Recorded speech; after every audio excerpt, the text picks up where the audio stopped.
Olá pessoal, eu sou o professor Tago, do aula D. Vamos conversar mais um pouco a respeito de física e hoje especificamente a respeito de calorimetria. Essa é a primeira parte, porque a gente vai dividir a calorimetria aí em duas partes e aí depois vocês vão ver mais uns vídeos de exercícios e aplicações. Então, primeiro, calorimetria. O que significa isso? Metria de medida. Calor, bom, é aquilo que a gente já conversou nos vídeos lá atrás. Tem lá a definição de calor bonitinho como sendo a energia transferida por diferença de temperatura. Eu posso transferir energia de diversas formas, mas eu só vou chamar de calor quando o motivo da troca de energia for diferença de temperatura. E nós também já vimos que a energia sob forma de calor pode ser trocada sob forma de condução, convecção e radiação. Condução, choque de moléculas; convecção, líquidos e gases trocando de lugar por diferença de densidade; e radiação, emissão de ondas eletromagnéticas de acordo com a temperatura do corpo. Isso tudo a gente já viu antes. Para fazer medida de calor, então eu vou precisar de uma equação que me mostre lá como que se mede. E aí está a nossa famosa equação do Guimacete. Tá? O que ela me diz? Que o calor sensível, ou seja, aquele calor que quando eu dou para um certo corpo, ele faz com que aconteça uma mudança na temperatura, ele pode ser pensado como sendo uma função da massa. Quanto maior for o corpo, né, quanto mais massa ele tiver, mais difícil vai ser de aquecer. Pode ser função do calor específico, que tem a ver com o material. Dependendo do tipo de material, vai ser mais fácil ou mais difícil de aquecer. E, claro, depende da variação de temperatura que eu desejo ter na minha amostra. Agora, essa equação ela tem um monte de grandezas físicas e essas grandezas físicas têm que ter unidades.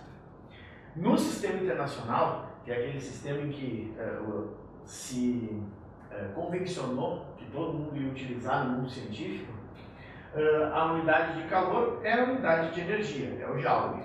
A unidade de massa é o quilograma. E a unidade de temperatura é o Kelvin. Esse C aqui, que é o calor específico, é uma quantidade nova para nós. Então a gente tem que descobrir ainda qual é a unidade dele. Mas a unidade dele tem que ser tal que, quando eu botar a unidade aqui, o resultado da conta toda tem que ser joule. Ou seja, esse quilograma e esse Kelvin vão ter que desaparecer daqui de alguma forma e aparecer só joule. Como eu faço isso? Bom, a unidade dele vai ser o joule, vai sobrar lá no final, e eu vou desaparecer com quilograma e com Kelvin, botando eles aqui na divisão. Então, joule por quilograma Kelvin é a unidade do sistema internacional para o calor específico. Mas, normalmente, não é essa unidade que vocês vão usar nos programas. Tem um sistema de unidades um pouco mais usual, que vai ser baseado nas propriedades da água. E vai envolver, em vez de joule, caloria. Em vez de quilograma, grama. Em vez de graus Celsius, em vez de Kelvin, vai ter graus Celsius. E, consequentemente, agora vocês parem o vídeo aí e pensem qual vai ser a unidade do calor específico nesse sistema aqui de unidades. Parou? Pensou? Então, caloria por grama grau Celsius. Troca lá o joule por caloria, o quilograma por grama e Kelvin por grau Celsius. Embora, nessa situação, usar Kelvin ou grau Celsius dá no mesmo, porque a escala Kelvin ela foi montada em cima da escala Celsius. O tamanho de grau é exatamente o mesmo.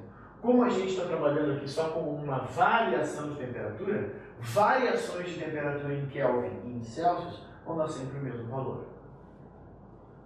Uma caloria equivale a 4,18 joules e é mais comum utilizar esse sistema aqui, porque normalmente os problemas vão envolver água. Vocês vão ver mais adiante aí que vai envolver água.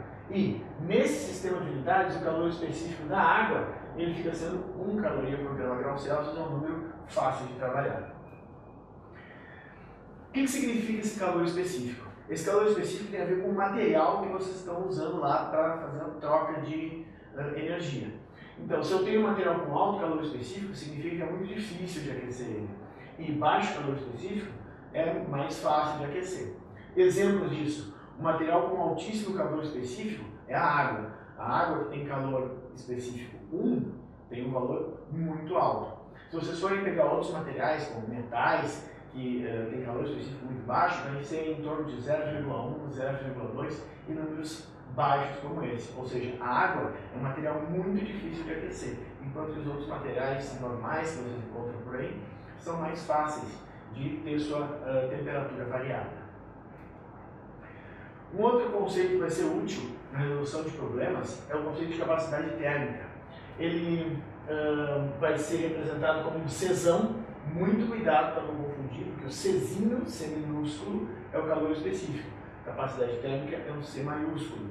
Tá? E ele é a relação que tem entre o calor que foi dado para um corpo e a variação de temperatura que ele sofreu. Ou seja, uma medida de um corpo, como que é difícil de aquecer o corpo. Tá? Bom, segundo a nossa equação da calorimetria, aquela que a gente viu antes, lá do Q macete, Q dividido por ΔT também pode ser escrito massa vezes calor específico. Então a capacidade térmica pode ser escrita dessas duas formas, como calor por variação de temperatura e também como massa vezes calor específico. Unidade da capacidade térmica é só ver aqui, ó, energia por temperatura. Então, joule por Kelvin no sistema internacional, ou alternativamente, caloria por grau Celsius no sistema usual que a gente vai ter aqui nos nossos problemas.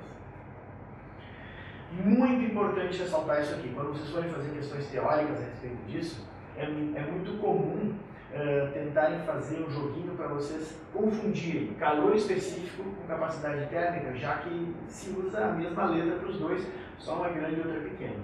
O que vocês têm que lembrar é que calor específico é uma propriedade de um material. Olha, se é muita água, se é pouca água, não interessa. O calor específico da água vale 1 caloria por grau Celsius.